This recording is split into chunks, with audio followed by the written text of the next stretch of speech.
Bonjour, alors je suis Sébastien Villard, je suis vice-président ingénierie chez GE Healthcare, situé à Strasbourg.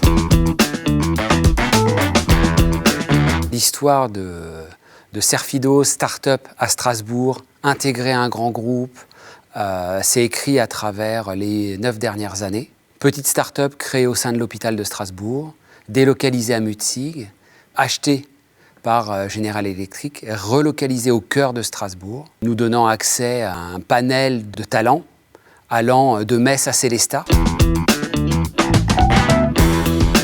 Notre produit est un produit logiciel qui aide à l'amélioration du diagnostic en radiologie, et ceci sur un marché mondialisé, du Japon aux États-Unis, en passant évidemment par l'Europe, notre premier marché, mais aussi l'Amérique du Sud. Un des premiers facteurs de succès, c'est l'accès aux talents. Le positionnement central dans Strasbourg nous donne accès à des talents. La proximité de l'Université de Strasbourg aussi, et de son hôpital, qui est un hôpital universitaire. Le deuxième ingrédient, c'est la proximité au sein de l'Europe. On peut très facilement aller à Francfort, aller à Bâle. Nous travaillons à plusieurs pivots d'ingénierie.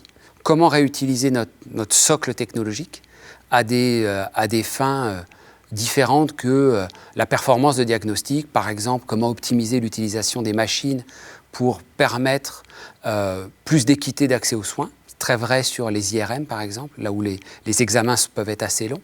Nous cherchons aussi à basculer dans un monde d'intégration de données, ce qui nous permet donc d'aller vers plus de médecine de précision. C'est-à-dire les données qui viennent de nos téléphones, par exemple, des IoT que nous portons sur nous et qui nous disent comment nous dormons, ce genre de choses, ainsi que tout notre historique de patients. Nous cherchons vraiment à bien nous positionner dans notre cœur de métier, qui sont les technologies du médical. Et continuer à travailler avec, on va dire, l'écosystème strasbourgeois, qui nous a permis cette accélération de 2 à plus de 70 personnes aujourd'hui en quelques années. Alsacien d'adoption et je ne compte pas en partir.